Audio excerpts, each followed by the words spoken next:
Welcome to the second episode of Mạn Đàm series, hosted by Không gian văn hóa Quốc tự Giám. I am Đoan Trang, co-founder of Gavisto Diplomat and manager of the Không gian văn hóa Quốc tự Giám project. On behalf of Quốc tự Giám, we would like to thank you, our beloved audience, for having supported us and joined us again for this second live talk, đề thi trong khoa cử Việt Nam Trung Đại, nét bút sắc sảo phản ánh lịch sử dân tộc.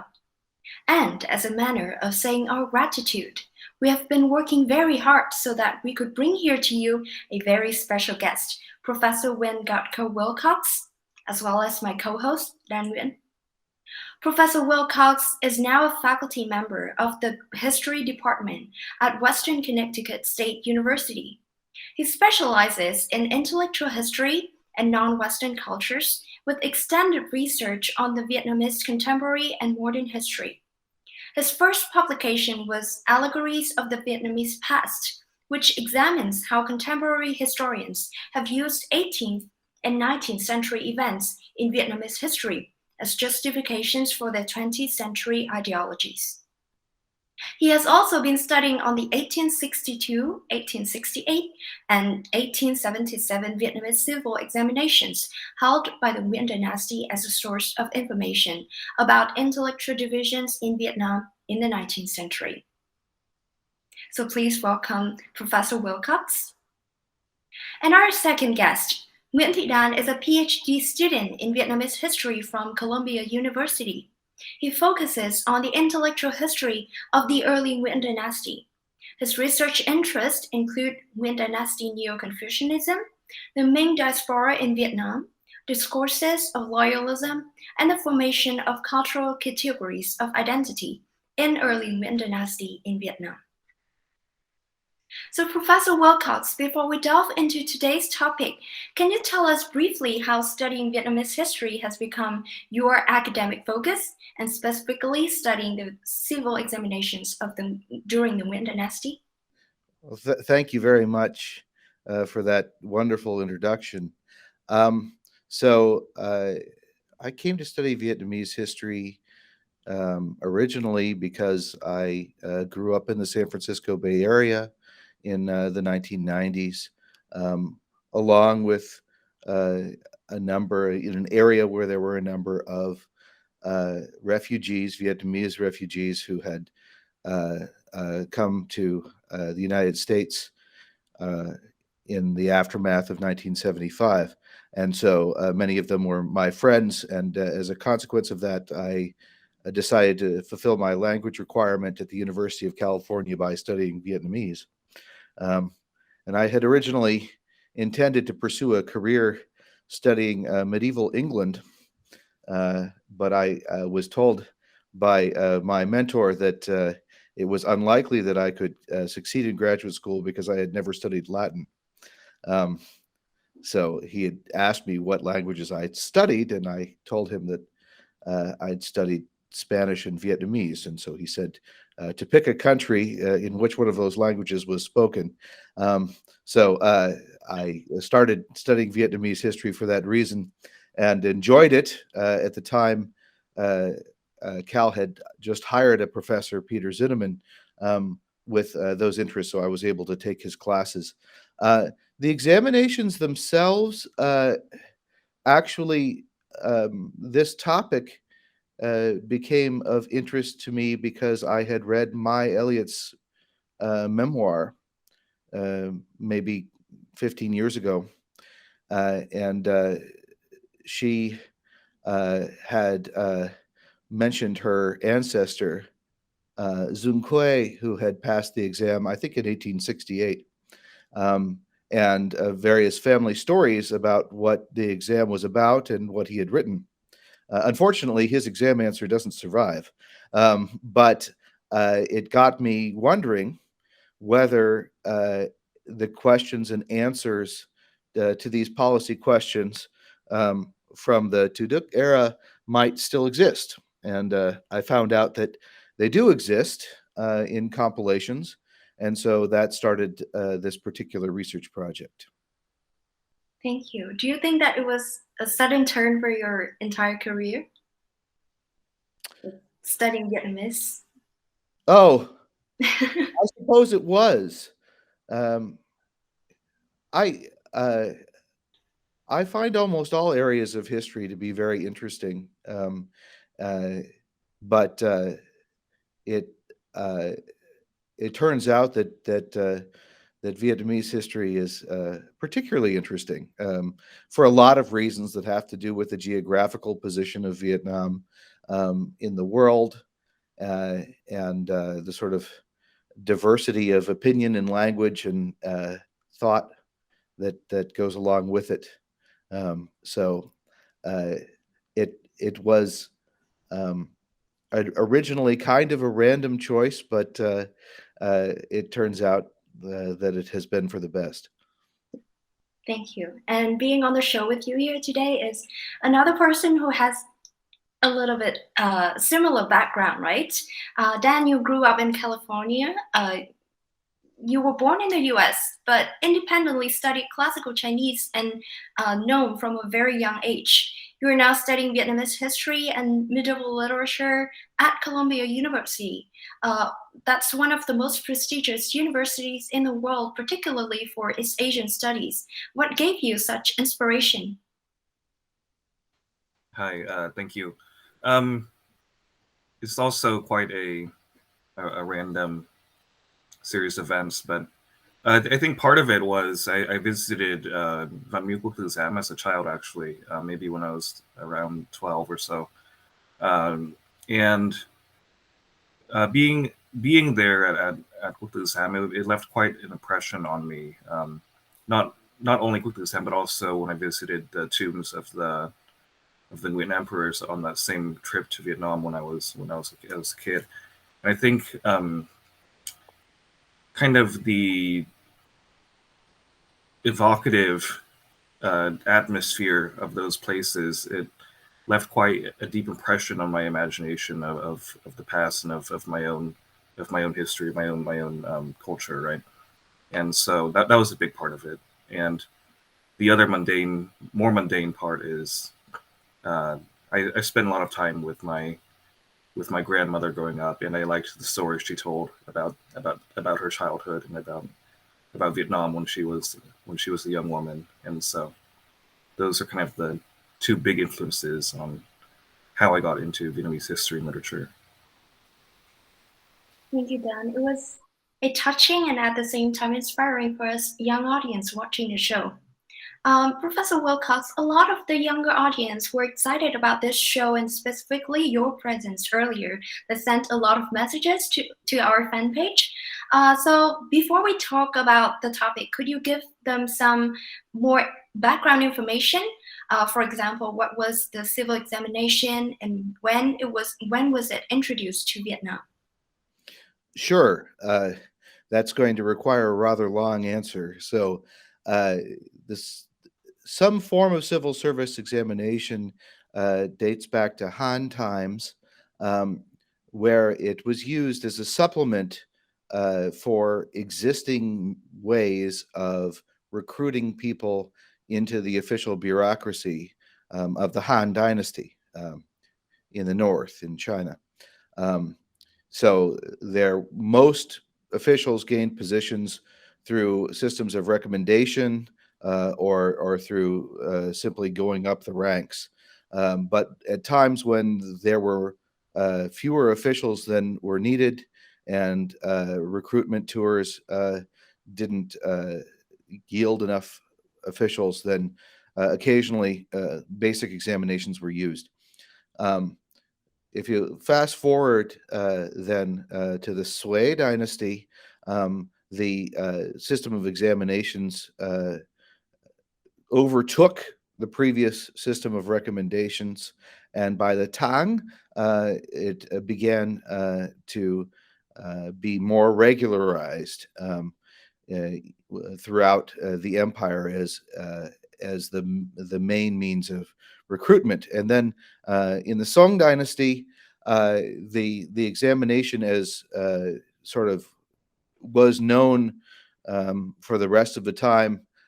So things like having a blind entrance policy, having each candidate sit in their own separate carols, writing anonymously, and having a series of exams,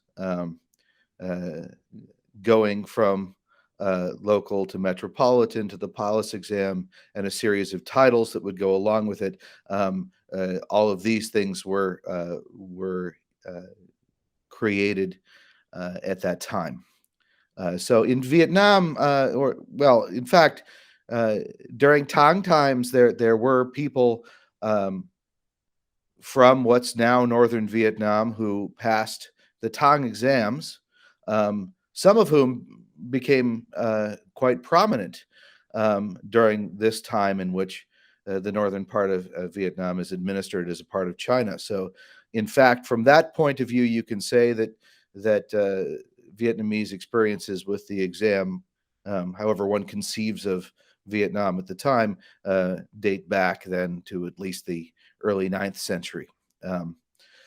But under independent rule, exams started up under the Lý dynasty in the later part of the latter part of the 11th century, and continued irregularly. So the Lý usually used these exams just to find people who were literate.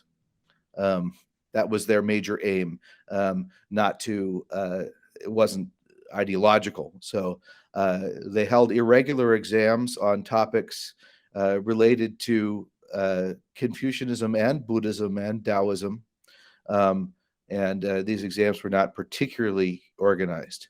And then during the Chan dynasty, you begin to have examinations that sort of mirror the things that were going on in Song China a little bit more closely.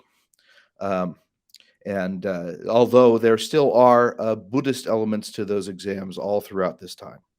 And the major change occurs, tell me if you want me to stop at any point. So Ho Quy Ly makes, who of course founds the short-lived Ho dynasty from 1400 to 1407. One of his major emphases is to try to create and enforce orthodox exam procedures, in part to lower the status of Buddhist monasteries, which he finds problematic, and so he attempts to clean up the exams and create an exam along Ming models, and that actually is continued during the Ming occupation of Vietnam between 1407 and 1427, where the Ming build over 100 schools, and there's a big push to get people from the Red River Delta involved in Ming examinations. And so the transition then, the point at which examinations become very important in Vietnam is the 15th century. And once the Ming leave, the significance of the exams continues under the Lê dynasty, although the format changes. So the vast there's a huge increase in examination candidates. Most of about 20% of the examination candidates that pass the Palace examination in Vietnam between the 11th and the 20th century, about 20% of them are in the Hồng Đức reign between 1460 and 1497. So there's a huge emphasis in this early part of the Lê dynasty that's placed on the examinations for reasons, sort of social reasons that have to do with the importance of sort of giving recognition to literati families and attempting to reduce the authority of clans in the imperial hierarchy. And so for that reason, during this period, the exams become very important. In 1442, the stelae at the Văn Miếu are set up to carve the examination candidates' names, which are, of course, still there and impress people to this day. And you can see this regularization happening. But the format of the exams changes slightly during this period in interesting ways. So the Lei dynasty wanted to make sure that they distanced themselves from Hokuili and also from the Ming occupation. And so for that reason, there is what both John Whitmore and Alexander Woodside have called a primordial character to the exam questions and to study. In other words, there's a distancing from commentaries, particularly from Ming commentaries, because of that historical experience, and an emphasis sort of on original texts, that is to say, the 5 classics and the 4 books, in particular the Analects, which is not the case in China at this time. And that remains the case through the Nguyen exams, where there are a number of other innovations, but you have then exams that in format resemble more or less what's going on in China and also in Korea and in the Ryukyu Islands, but in content are slightly different. I apologize for the length of that answer, but I hope that answers your question. No problem. No, I think that transitions quite nicely into the next question. And you've already touched on a little bit about the role of the examination system in dynastic Vietnamese history and culture. But since you just ended on the note of the Nguyen, can you speak to some of the specific essay questions from the Nguyen dynasty and how they reflect changes in the intellectual culture of the times? So what interested me initially about this research project was the degree to which the policy questions on the examination asked about current events. So the examinations have several parts, and those parts change over time depending on the needs of the dynasty. But typically speaking, you have examinations that ask short prose questions. You have sometimes poetry examination on the examination, and sometimes not. You have very frequently what's called the 8-legged essay, the Bagu one, the But Ko one, and so which is basically an essay that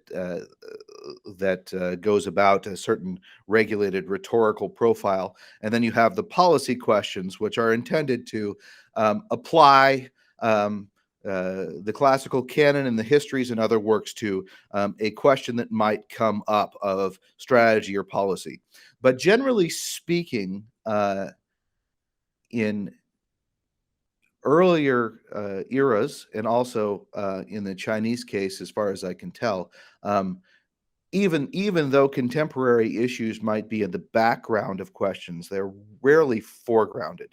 And what happens that's of interest to me is in this part of the Nguyen dynasty, the policy questions get very specifically about current events. So in 1862, the policy question asked whether against the Westerners and also against the sort of rebels in the North, by which is meant in 1862 lay restorationists, people like Lei Zuifeng, whether attack, defense, or negotiation, which is sort of a formula in military strategy, whether attack, defense, or negotiation is the best path to use. So the responders, have to choose between one of these paths, or they can mix the paths. And there are sort of 2 exam answers that survive from people who passed the exam that year.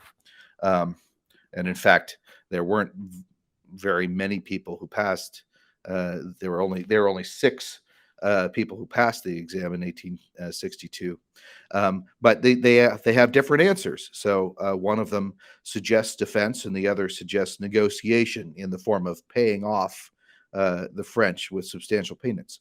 In 1868, the question changes, and so it has been decided, presumably by the emperor, who at least rhetorically asked these questions. And there's evidence that in the case of Tự Đức, he actually did compose these questions.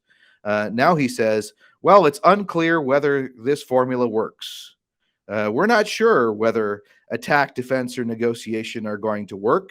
It seems like we've tried them all and nothing is working. In fact, the Analects tells us that between food and armaments and trust, we should abandon the military first and then abandon food second, because a regime cannot succeed without the trust of the people. This is from the Analects. And in the policy question, it says, well, we don't have any of these now. Okay, attack, defense, and negotiation aren't working. We don't have sufficient food. We don't have sufficient military preparation, and we don't have the trust of the people. So now what are we supposed to do? So that's the 1868 question.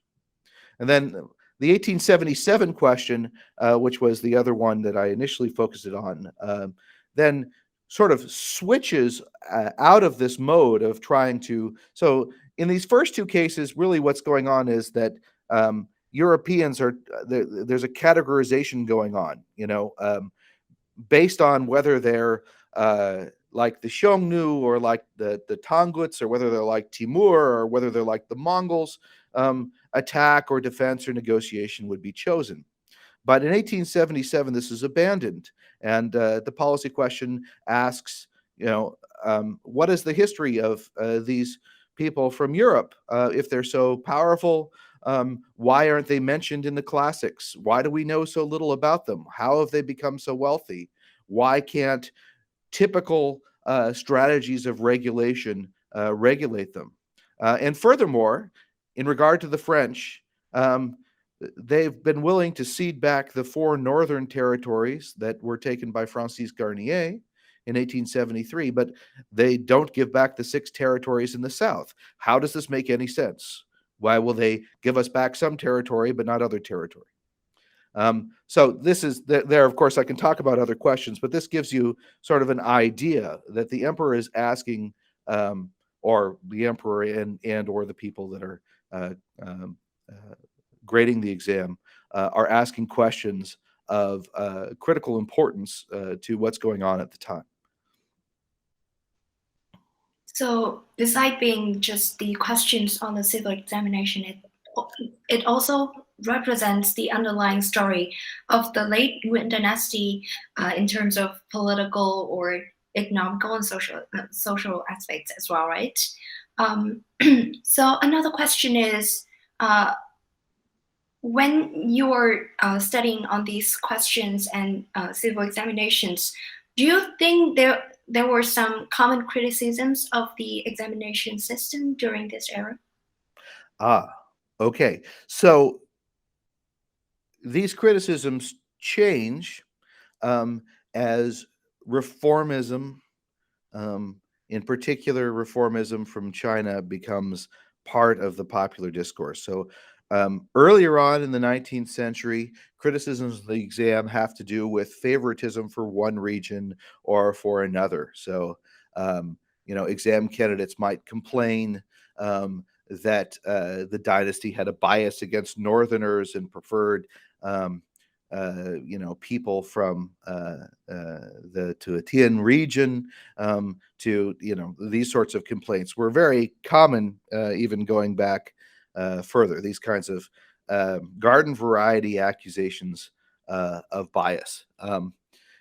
By the late 19th century, the criticism that you will still hear to this day becomes current, and it goes something like this: that the examinations encourage pointless rote memorization, that they don't encourage new thinking, they don't encourage critical thinking, that they're needlessly formalist. In other words, that they're really testing people on whether or not they can apply a certain set format, that they place too much emphasis on using the right characters or the right classical reference, that they're politically conservative, that the answers are frequently sort of canned. The classic example of this kind of criticism that's well known is the stunt that was carried out in 1905 by three previous examination graduates at various levels. Chen Kui-kup and Huyen Tukang and Fan Chu-chin go to the regional examination site in Bingding and pretend to be local examination candidates and write satirical answers on the regional exam that say that the examination process is a prison cage, that encourages people to mindlessly spout facts, that it doesn't improve the terrible condition of the country under French colonial rule, and so on. So these are the things that are often said. But the question is, to what degree are these actually accurate? And what one finds is that there's a disconnect between these kinds of questions and what is thought by various people. For example, the French were actually very concerned about the examinations. There was a sense in which by the early 20th century, that examination candidates, that if the system of schools that taught literary Chinese were to continue, that this would be a venue for these candidates to become steeped in Chinese radicalism, in revolutionary ideology, and that this would be bad for the French. And one of the reasons why there is an effort both to reform the examination and eventually to replace it with Franco-Annamite schools was because, quite opposite to this criticism, the French were concerned that these examinations could be a site for anti-French agitation, and for good reason, because even as late as 1916, with Zui Tun, you have basically literati intellectuals leading anti-French movements.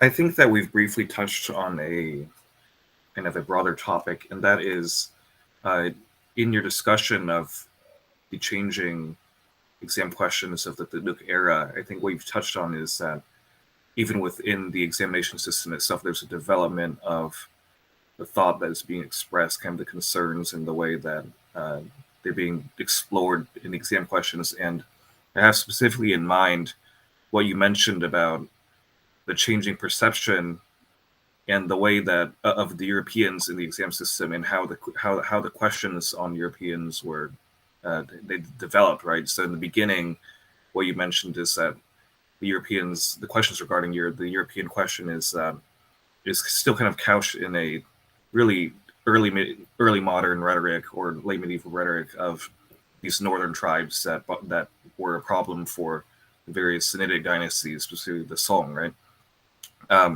But by the end of this development, after asking, okay, are the Europeans, are they Tangut, are they Mongols, are they Khitans?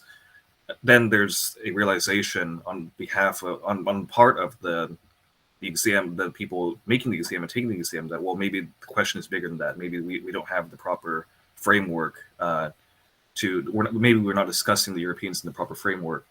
And so can you speak to, since you just mentioned some of these very common criticisms of the examination system that start in the early 1900s, and they persist this day as well, what are some of these misconceptions that you think still persist about, or misconceptions and tacit assumptions that we make about the exam and its content that persist to today, and how should we re-examine them? Yeah. So I mean, there's a number of things to say about that. So first of all, um, I think we look at the question of pre-modern education in a place like Vietnam as being a question of um, particular historical culture. And I think it's very important um, to keep in mind that the participants in this system saw themselves as doing something that was universally applicable. In other words, uh, they were not fulfilling an East Asian cultural tradition. They were engaging in literary culture, period. And in fact, in a lot of the language debates that pop up at the end of the 19th and early 20th century, in other words, both on the exams and outside of the exams, the debate is, should we continue to use characters? Should we switch to what's now called Guknu, um, which previously was also used as a name for Chunome, so that's very confusing. But should we continue to use characters or not? Should we switch entirely to French? And one of the arguments against language reform was that it would sort of um, destroy the foundations of and connections to culture, not Vietnamese culture or Chinese culture or East Asian culture, but culture in general, because the way that the French ideas and French language were being introduced was that they were being introduced for their technological advantages, that engineering or technology or could be understood better in those original languages. So it was not a question of replacing Vietnamese culture with French culture or any such thing. It was a question of replacing culture with technology, which I think is sort of the same question that approaches us here in 2021. And just more generally, so not just about the exams, but if we look at, what Nha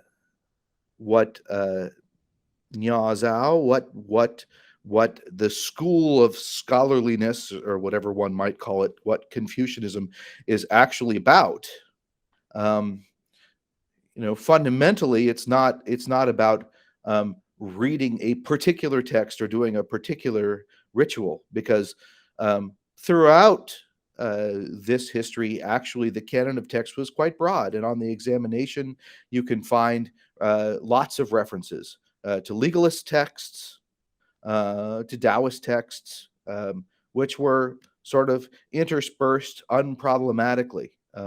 So it's not a matter of a particular text. There's sort of two things that are at the center of what it was that these intellectuals were trying to defend, what they saw as this tradition. And the first thing is that it involved learning from a precedent of classic texts and histories. So if you wanted to understand the world, what you did was look to the values and principles and actions that had been taken in the past, because it doesn't make any sense to, pretend that we don't have 3,000 years of useful cultural and historical precedent. So the first thing is learning from precedent, not unlike what one does in sort of reasoning and constitutional law. And the second is collective action, okay, what's called ritual. But really what ritual ultimately involves is an attempt to pursue a genuine connection with other people through set actions that everyone can perform together. And there's this sense in these criticisms that these rituals are sort of highly rote and largely pointless and all of this. But in fact, there's a great deal of flexibility that is involved in this from the beginning. And my two favorite passages from the Analects. One of them is about Confucius and the blind man, where Confucius is welcoming a blind man into the house, and he says, "Up, here's the door. There's a table. Look out. Sit down." And his students say, "Confucius, what are you doing? This is not the proper way to invite a distinguished guest into your house." And he says, "Well, when your guest is blind, this is the ritual." In other words, these things have to be flexibly alternated. And then there's the famous story of the two disciples that come to Confucius, and one says, "Oh, my father just died. What should I do?" And Confucius says, "Wait 3 years before you take up any actions." And then another disciple comes and says, "Oh, my father just died. What should I do?" And he says, "Immediately set your affairs in order." And a third student comes and says, "Why did you just give these two students contradictory advice?" And Confucius says, "One of them was impulsive, and I had to slow him down, and the other doesn't act, so I had to encourage him." So what am I saying? The point is, ritual isn't about inflexibly treating people the same way because of their status. It's about flexibly creating a way in which people can interact with one another meaningfully, so that they can come to a common understanding within society. And what I'm trying to say is, these are the things that are being defended. And they're being defended against a world that these scholars see as increasingly technocratic, that don't involve genuine interactions. The world of the late 19th and early 20th century. And in a way, we've come full circle to that now. So after the pandemic, what is it that we're missing but genuine cultural encounters with other people, the ability to build relational bonds with other people outside of the sort of weird metaverse that we're all living in, right? So in a world in which Nike is selling virtual shoes to virtual people on a metaverse that people are sort of more engaged in than their actual real lives, their tangible lives. What is being lost, and in a world in which innovation and entrepreneurship is the tag word. So what do those things mean? Innovation, entrepreneurship, what they ultimately mean is that we're doing something that is no longer tethered to historical precedent, right? We're innovating. We're not looking to see what people did in the past. We're doing something new all the time, right? This sort of hyper ultra modernity. And so I think what a lot of these scholars were attempting to defend is something that needs to be defended today as well. Yeah, but before John continues, what you just said just spoke. I think that was quite beautiful. But what you just said actually spoke to some of the concerns I think that were expressed. I don't know if you recall on the 1876 exam, one of the questions that was posed by the Duke Emperor was about the Japanese modernization. Yes. And he asks, well, Japan has modeled itself after the Western countries, and now it's a very rich and powerful country. So should we copy this model as well? And one of the responses is that, well, sure, if we do copy the model, then yes, we will become rich and successful, but then we will also become barbarians. And so this, I mean, obviously this term barbarian, yi is a very loaded term, but I think what it expresses is that sometimes when we ask questions about the exam, I think that we feel if we don't do it in the hermeneutic of charity with the people of the past, we fail to understand why they did what they did and why they didn't do what they didn't do. And I think that if we approach the exam from a question of, well, why did it not lead to, for example, the technological revolution or renovation of the Wynn dynasty, then I think sometimes we fail to see that, well, in the worldview of a lot of these scholars taking the exam and the people posing the questions and answering them, that what we now regard as technological advancement or economic power was not really their standard of quote civilization, and that was actually military strength and economic power and stability was often associated with what we translate problematically as yi. I'm sorry, as barbarian, when obviously this term yi is not does not always have the same exact connotations as that term in Western languages. But I just wanted to say that before we move on. Yeah, I mean, one thing in this context that you could consider doing is translating that term as unscholarly. So if we do what Japan did, then we'll become rich, but we'll also become unscholarly. But that then you sort of replace one problem for another, because you go from being sort of too pejorative with barbarian to not pejorative enough with unscholarly. So this is a problem of language that various people have solved in various ways. The other way of looking at this, though, is to point out that in the Vietnamese case, actually the most successful anti-colonialists were examination graduates very often. So for example, in some of the work that I've published, and also in some manuscripts, I analyze Van den Phuong's examination answer. He's a graduate. Huyen Thu Cang is a graduate. Fan Chu Chin is a Fa Bang. Is on the honorable mention list, right? Fun Boy Cho goes through. So really, it's you could say the general interpretation of this is to say, well, these folks went through the classical training and then realized that it wasn't it wasn't moving the country forward, so they moved on to something else. But what I really see from these things is that actually their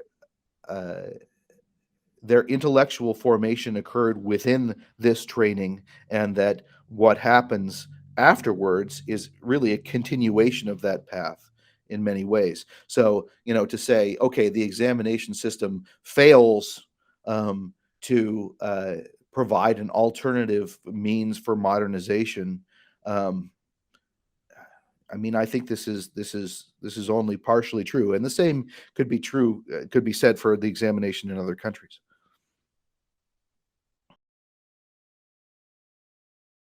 One other thing to say about that, I just want to add one thing, is that many of the most significant late 20th century intellectuals are the sons and daughters and grandsons and granddaughters of the people who passed the examination in this era, including leaders of the Communist Party and many others.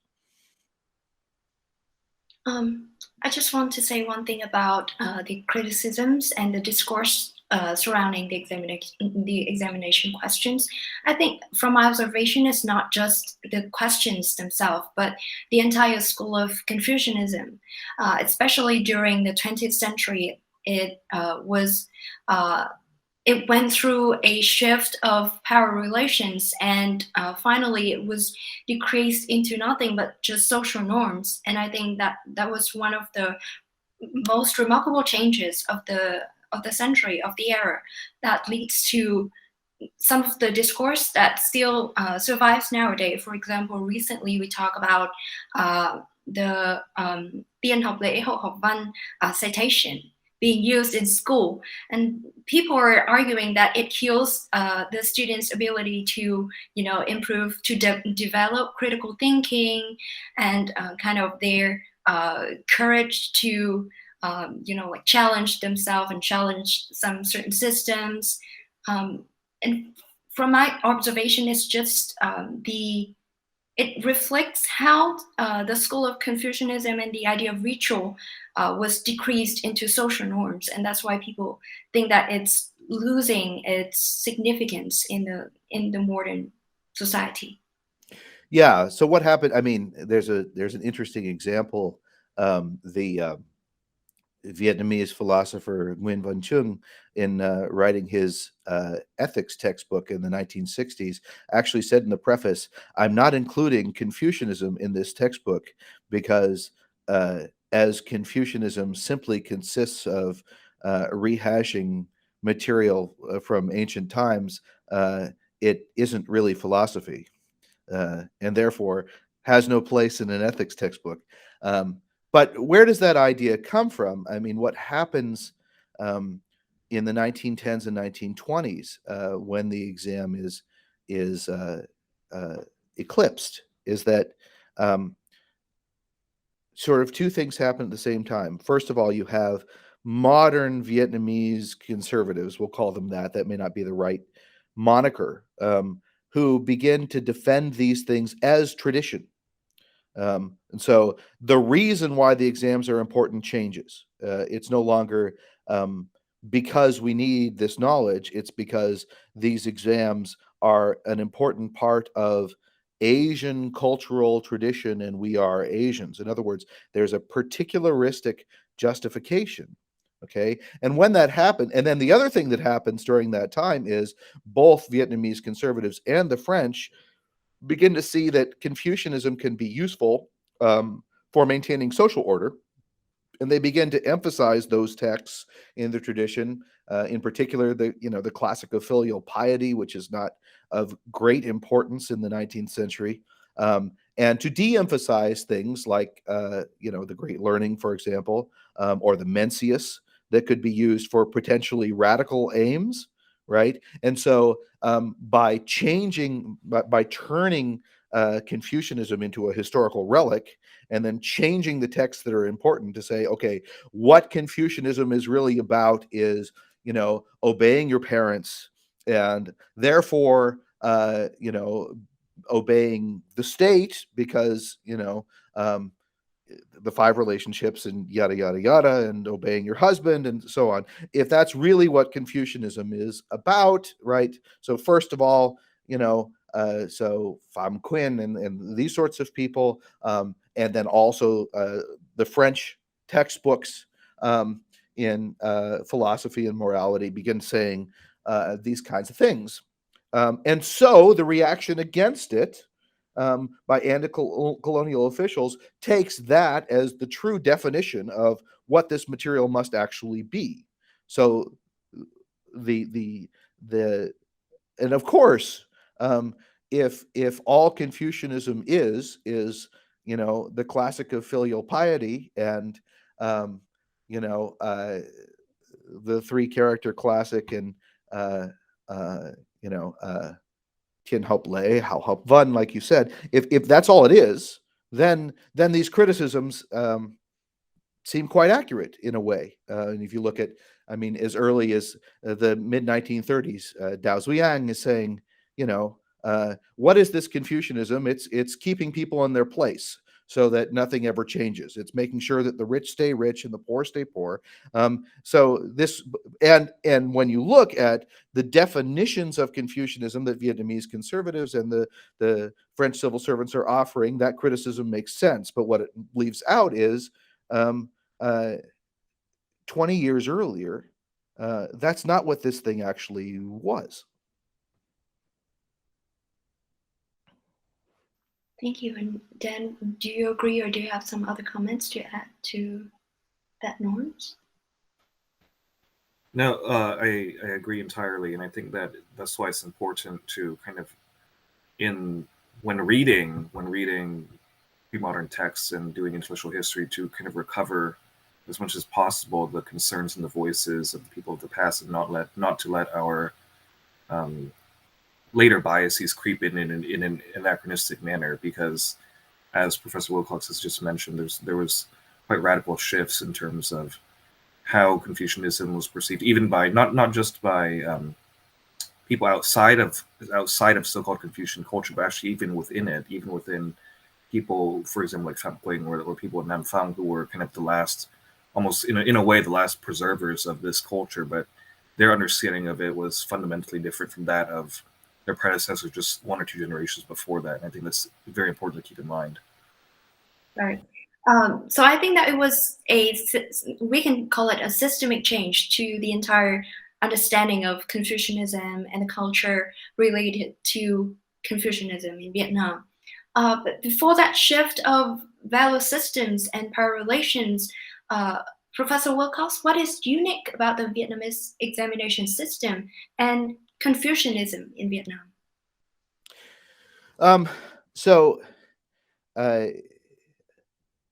I hesitate to say unique because there are periods of flexibility in other exams as well. But one thing is the level of flexibility at various times. So, one thinks of the Lee exams with all of these Buddhist questions. Of course, the Tang exams had Buddhist elements as well, so that's not perfectly unique. But the level of adaptation. So, for example, in the Nguyen realm during the Chua era, in the era of the Nguyen lords, there are a number of different exams innovated for sort of the purpose of particular occupations, and of course there are cases of this in China as well. There are military examinations, for example, and I know that somebody had written in to ask about, what amounts to mathematical examinations. But the variety of these examinations at particular periods is of note. The other thing that I'd already mentioned is that the Vietnamese examinations tended to take on a slightly different character for various reasons, starting with the lay examinations. There was less of an emphasis on Tao commentary, on Neo-Confucian commentary. It's not that the intellectuals were unaware of this commentary. So there's good evidence that from what is cited that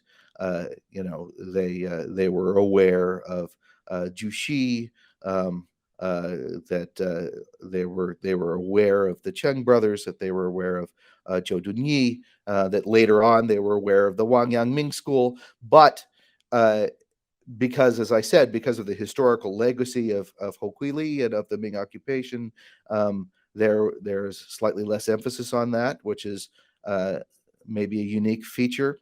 There are various structural innovations.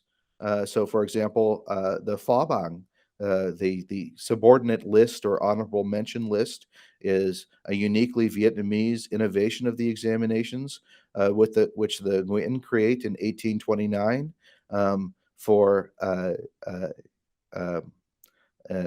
candidates who performed well but not well enough to sit for the palace examination.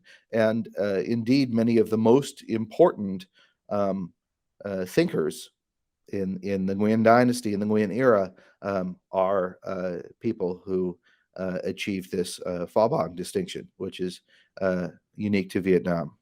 And also, I mean, the thing that interested me in the project in the first case is the way that these policy questions operate, that at least in this era, in the 19th through to the early 20th century, policy questions could be asked and also answered very honestly in ways that perhaps are not, that don't have the same level of precedent in other countries. And finally, the last thing I can think of here is it's important to note that the last of these examinations in the world occurs in Vietnam. That is to say that the Chinese exams are abolished in 1905, but the last examination in Vietnam was held in 1919. So the longevity, the persistence of the system is greater, which I think is of some importance. I think that transitions well into kind of a question to wrap up. And this is a little bit of kind of a broad question, but What does studying Vietnam bring to the field of East Asian studies in general? And how does studying the Vietnamese examination system nuance our understanding of examination culture and practice in other regions? And I want to just frame this question and give a little bit of background is that, so as we mentioned earlier, there is, after kind of in the post-examination culture, there's our way of thinking of the exam is often somewhat romanticized, and it's kind of, I would say, there's a tendency particularly when Vietnamese people, or especially outside of academia, look at the exams, we do it in a way that is kind of looking back towards something in the past. And I think this is reflected in scholarship as well. So, for example, Dinh Thanh Hieu, a scholar and an academic in Hanoi, has recently published a very meticulous examination, very meticulous study of the Nguyen Dynasty exam, the kind of its the formality of it, right, as an institution, the formal aspects of it as an institution, and we see this in Chinese scholarship as well. But Western scholars looking at the exam, though, I think, do it from more of a perspective of intellectual history and looking at what the exam can tell us about the different byways and of history and what it tells us about the future, right? And I have in mind specifically Alexander Woodside's book, Lost Modernities, right?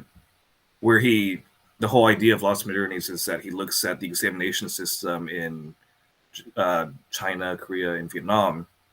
And here is a system that is a meritocracy and a paper bureaucracy, right? And those are kind of one of the two main markers of what is called modernity in European history. And yet these existed in the so-called pre-modern Vietnam. And so looking at the exam, I think, can problematize and kind of nuance the way that we do history, the way that we categorize things. And so that's kind of the background I wanted to give leading into this question.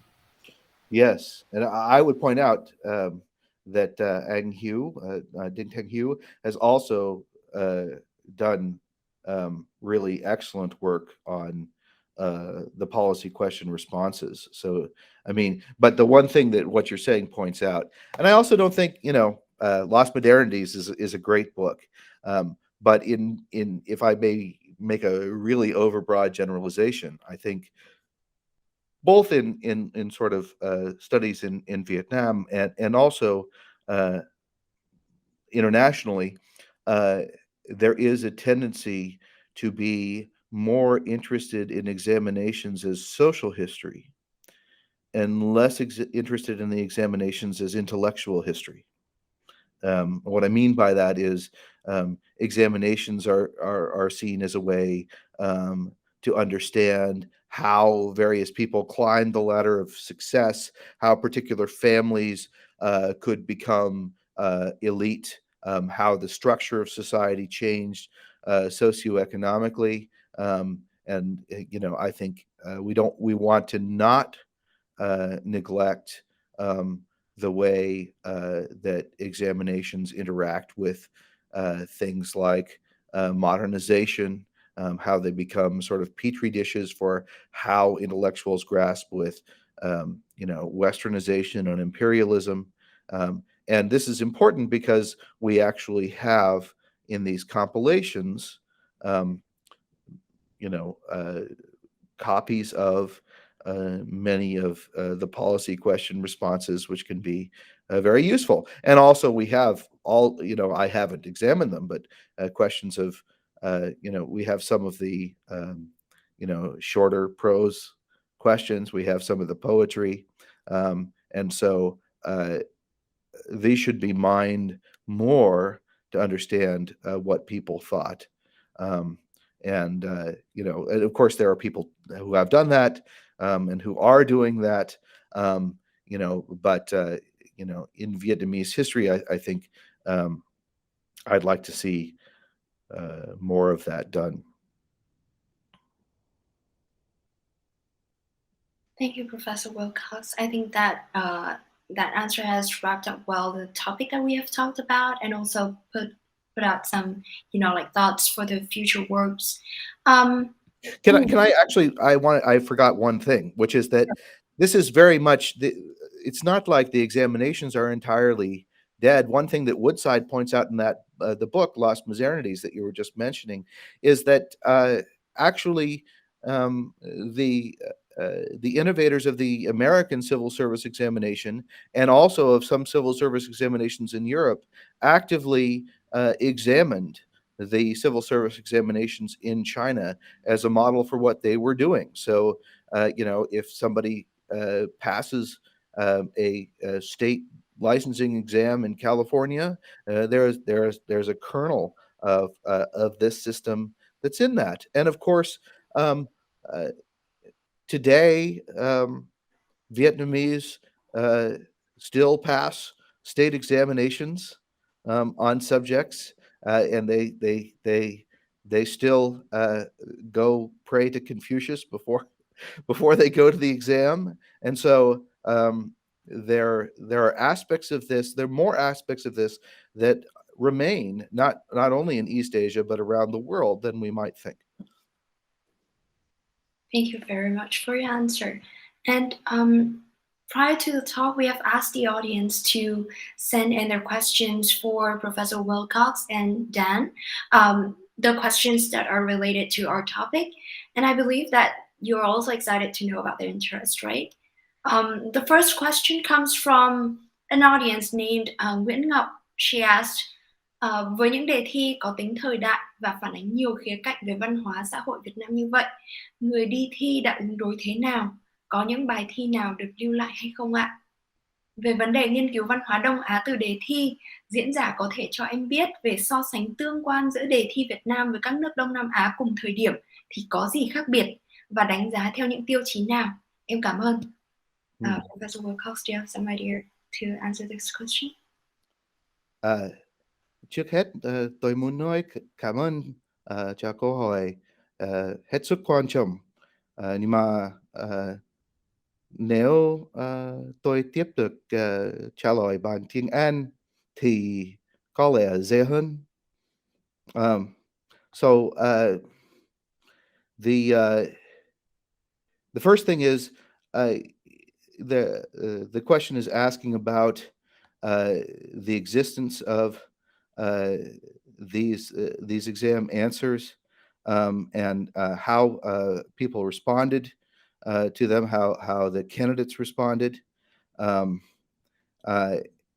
So first of all, the answers themselves, the original answers, I am not aware of their existence. So presumably they were kept at the Imperial Palace in Hue. There are some interesting stories there are reasons why the Imperial Library is not complete. So a lot of them have to do with the vicissitudes of war on all sides. I mean, for one thing, there are stories that when the took over the Imperial Palace as part of a sort of rejection of the protectorate and the dynasty's role in that, that they went into the library and tore up pieces of these documents and used them to roll their cigarettes. So that's one story. But then later on, there are other circumstances that the circumstances of war. Eventually, a lot of the material gets moved to the former residence of, rather the summer residence of Ngo Dinh Nhu in Dalat, where it becomes part of the National Archives 4, which is there today. But there are no examination answers there. However, these examination answers were considered popular literature, and they were recopied and published in anthologies in collections quite frequently in the 19th and early 20th century. And many of them remain. So unfortunately, the ones that exist are the answers of the successful candidates. And in the Nguyen dynasty, at least, the successful candidates were not very numerous. So on any given palace examination, you would have only between, say, 3 and maybe 8 or 9 people in that category at the most. And so, but we do have we do have those answers. And the question was also asking about how they responded. So first of all, these candidates understood that they were taking an examination. So they were asked to respond honestly, and I believe they did, but they also wanted to pass, right? So there are certain things on a final examination that you might or might not say, depending on your professor, right? So they responded, first of all, by proving that they knew the material. In other words, that identifying the classical references that the question was asking about, for example, and following the correct rhetorical format for restating the question, and then sort of offering an interpretation of the question, and then going into more detail. But that being said, the answers are surprisingly different. So clearly, and they said some things that might have been controversial at the time, such as the corruption of officials, for example. And they said some things that are perhaps surprising, such as advocating for the subtle undermining of the 1862 Treaty of Saigon in one case, and also the answers that succeeded. I think one thing that's interesting about them is they don't take the same path. In other words, they offer very different answers to the question, and yet they all succeeded.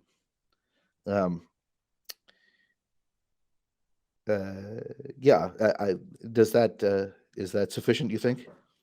Yes, I think. And the second part of the question is about the study in East Asian culture, the similarity between the Vietnamese examinations with the examinations of some other East Asian countries. Oh, yes. Well, I've already discussed. Thank you for reminding me. I've already discussed that. I think it's in some detail, and I'm not actually an expert on this question, but I would say at various times they look similar, and other times they don't. Both in China and in Vietnam, there are debates in various eras about the importance of the poetry part of the examination. Sometimes that is thought to be irrelevant. Sometimes it's more irrelevant. During the era of the Nguyen Lords, poetry becomes very important, and there are exams that are just poetry, which is kind of interesting, because what they're looking for is a level of literacy more than anything. And then, as I've mentioned, the texts differ, and then there are certain kinds of innovations which are unique to Vietnam.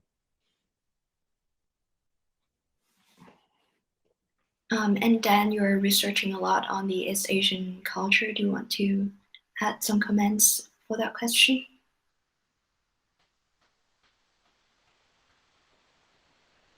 No, I don't. Okay. So next up is a question from an audience named Nguyễn Thuỵ Đan. Okay, I have to inform you first that all of the questions we have received is in Vietnamese, but you can feel free to answer in English if it's easier for you and more sufficient for, like putting out an answer for the show regarding the time allowance as well. So the next question is, cách thức và nội dung thi cử thời trung đại liệu có ảnh hưởng đến sự phát triển kinh tế xã hội của thời đó không? Chính sách thi cử của nhà nước thời trung đại có tiếp biến theo thời gian không? Hệ quả của sự tiếp biến đó như thế nào? Yeah, so first of all, I know less about economic or social history, as I mentioned before, than I do about intellectual history. But obviously, there are implications, general implications of the way in which the examinations had influence on larger social or economic trends. So, first of all, examinations are used to manipulate these things. So, as I mentioned, one of the things that happens in the Lei Dynasty, to use an example from there, is during the Hongduk reign, the emperor was concerned about making sure that the kind of oligarchies, the family-based oligarchies that had dominated in the earlier parts of the Lei Dynasty were undermined. And so, by bringing in intelligent people from prominent families in the Red River Delta, this was a way of reducing the influence of these sort of powerful family-based oligarchies. And so the civil service examination became a way of building a wider base of loyalty. So they're in the same way. So Hokuili, as I mentioned, uses the Confucian examinations as a way to attempt to reduce the power of the Buddhist monasteries. So that if you have a large civil service bureaucracy that's loyal to you, then that can reduce the power of other areas. Large numbers of examination candidates and graduates lead to sort of larger bureaucracies with various positive and negative implications. They can produce a culture of loyalty to the state that is of some importance, I think. And then there's the question of the industry that grows up around examinations. So you have the examination system supports local teachers who are scholars. It supports publishing houses. It supports sort of book trade and circuits with China that are critically important in this era. So there have been various people who have written about that or are currently writing about that part of it, the book trade. And so this becomes important socially and economically as well, and obviously changes the economic character as the exams fade. There's also sort of a socioeconomic question to be had in terms of the purchasing of degrees, which is a problem in certainly in both China and Vietnam during the era of the Qin lords in the north. Buying degrees becomes very, very prevalent, and so you begin to have a one-to-one relationship between the wealthy elite and the people who hold the titles. And so that's something. The question was also asking about sort of policy adaptations on the examinations, which I think I've talked about previously.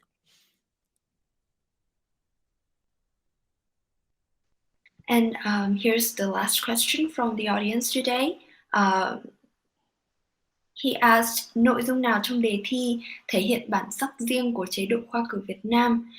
Điểm khác biệt trong nội dung ra đề so với khoa cử Trung Hoa là gì? Yes, so I've talked about the differences between the Chinese and Vietnamese exams.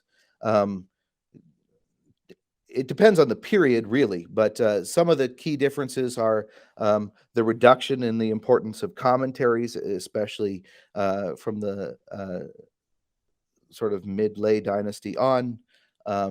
The innovation of the Fabong system, the encouragement of frank discussion on the policy questions of contemporary issues to a greater extent than it appears to be the case in China. I would say a slightly greater informality. One thing that was brought up before that I may not have mentioned was this made me think about it is how um, how the exams are graded and evaluated. So there's a slightly less strict understanding of that. For example, the one thing that will cause you to fail an exam more surely than anything else is using a taboo character. For example, a character in an emperor's personal name. That'll be an automatic failure for sure. But in Vietnam, there are cases late in the exams, the Khai Dinh emperor decides to retroactively give a passing grade on, I think, a metropolitan exam to two scholars who had used a taboo character on the grounds that their answer was very good and that there was no purpose to adhering too strictly to these kind of regulations. So I'm not sure that that would happen in China. So that's maybe another difference. I just wanted to chime in. I wanted to chime in just related to that question as well, because you had mentioned the Qing era exams as well as kind of purchasing degrees, right? And so I think that one difference between, or at least one difference that I've noticed between the exam in China and in Vietnam is that kind of not with the exam itself, but with the culture that arises around it, and especially the cultures of cheating, right? And so obviously cheating was a problem in both Vietnam and China, but to my knowledge, I don't think so. For example, during the period of division, the exam in northern Vietnam that was run under the Qing warlords, we know from anecdotally, this isn't necessarily, this may or may not be recorded officially in for example, the Đại Việt Sử Ký Tục Biên, but we know anecdotally from scholars of that time who were writing about the exam that many of these exams were done by dictation, where like the examiner would dictate the answer to the examinees, and they would essentially just write it down, and they would be graded on how accurate their transcription was of his answer. And so, whether or not this is true, we don't know, right? We just have these anecdotes from scholars of the time, but to my knowledge, and of my colleagues who studied the Song or studied the Ming, they were quite surprised when I brought these anecdotes up, and they kind of questioned whether or not this actually happened or not, because if it did, it would be so surprising to them. So I just wanted to bring that up, is that there are a lot of questions about there's questions, kind of mysteries in terms of how the exams actually were carried out. We know we have the official answers and we have the official histories, but how they actually were perceived or participated in by the people of the times is still surrounded by a little bit of mystery. Yeah, one of the best sources that I have in my book manuscript on this for that era is Samuel Barron's account of the exam going on, which gives us an idea. I mean, there's a certain level of informality, but not to the level that you're describing in that instance. I mean, there are bamboo carrels. Each carrel is protected by a gendarme, by a soldier to make sure that nobody goes in and out. So those procedures, and to what degree is this unique? One thinks of Jonathan Spence's writing on cheating, for example, in China, among many others. Benjamin Ellman has written about it. I mean, clearly, these problems exist everywhere. The question, however, of the informality of the exams, clearly at particular periods. So depending on the era, the Nguyen lords had what I would regard as relatively informal exams. The Li dynasty, definitely. I mean, really, they're just looking for people who can write. So this probably accounts for the extreme irregularity of the exams at that time. On a more formal side, we talked about the policy questions and how some people did pass with a taboo character. Do you think there's a not universal, but common understanding of the borderline between self-censorship and honesty for those questions? Yeah, that's a really important question, isn't it? But I think uh, these.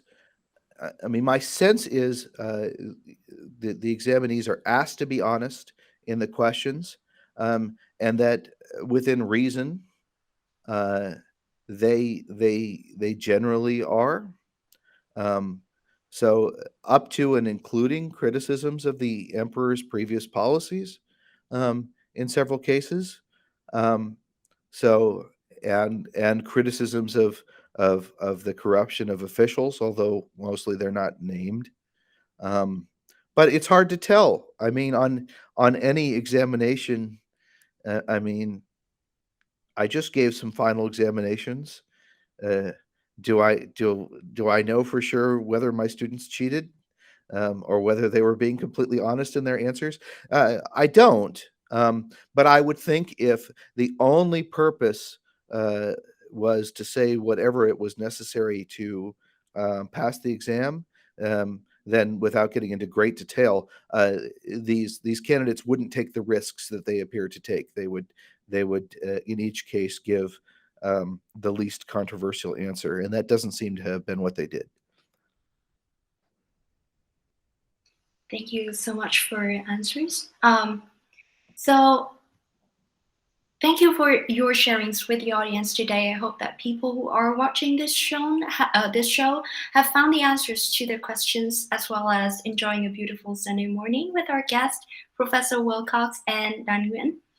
Before we say our farewell to those watching Mạn Đàm Talk, I would like to ask our guests to share some thoughts with the young audience who are interested in Vietnamese history and want to study it either professionally or independently. What do they have to keep in mind, and what personal experience you can share with them? Do you want to go first? I think that, well, thank you for letting me go first. I don't have anything to say yet. Calling for time. Well, I think that what we're talking about today, the examination system, is a good allegory for that, actually, because if we think about it, the examination system at least during the Wynn, for example, was a very formal institution. It was kind of like what we might consider today doing something professionally, right? But to keep in mind, though, is that a lot of the preparation for the people who would end up as aspirants on the exam was done outside of the system. It was done on local level with local teachers, and also for a lot of the people who took the exam and after they graduated successfully with it, a lot of their continued intellectual or artistic activity was also done kind of outside of the exam as well. And I think that there's a very beautiful passage in one of these preparation books for studying the Great Learning, the Đại học, from the Wynn dynasty. And in the preface, it says that, well, the study for the examination and the study of nghĩa, so kind of like this more like philosophical, kind of this more metaphysical study of Confucianism is these two are different. And so when there's even during the examination, when it was still being carried out, the participants who were studying these texts, they knew that, okay, well, maybe that when I'm preparing for the examination, this is what I need to know about the Đại học, or this is what I need about the text. But there's also another element to it as well. There's also this other philosophical or personal element that I can delve into outside of the bounds of the exam. So I think that's a good allegory for people today, for example, young people today in Vietnam who are listening to this. If you don't necessarily need to pursue a career or a degree in academia to become, to pursue an interest, to really foster an interest and even gain expertise in Vietnamese history or any of these other subjects. Now, I mean, if you do pursue a career in professional academia, that's a different story. But the passion and the kind of discipline that you need to do that, you can definitely work on and attain outside of the bounds of whatever your particular training is. All right. Well, I'm going to interpret your question as asking me for what advice I have to students. And to piggyback on what Dan has said, I think the first thing is, what do these exams teach us? It teaches us not to sacrifice the relationships we have with others for money, right? This is one of the main things that the Mencius discusses, that many of the texts that inspire these intellectuals discusses. And I think we live in a world in which it's very difficult to do that. There's a lot of competition in Western universities and also in Vietnam. You're not going to get rich studying Vietnamese history unless you discover a cure for COVID in the ancient medical texts. But it's not very important to be rich. So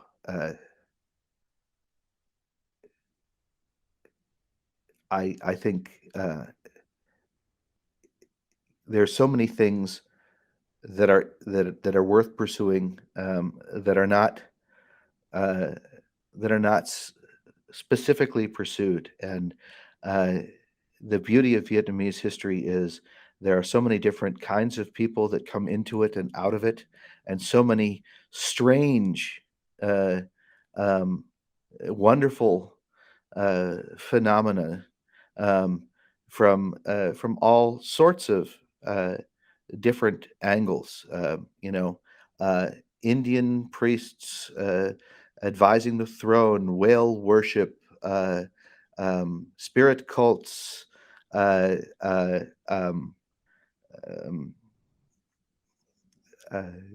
millennial monks in the South.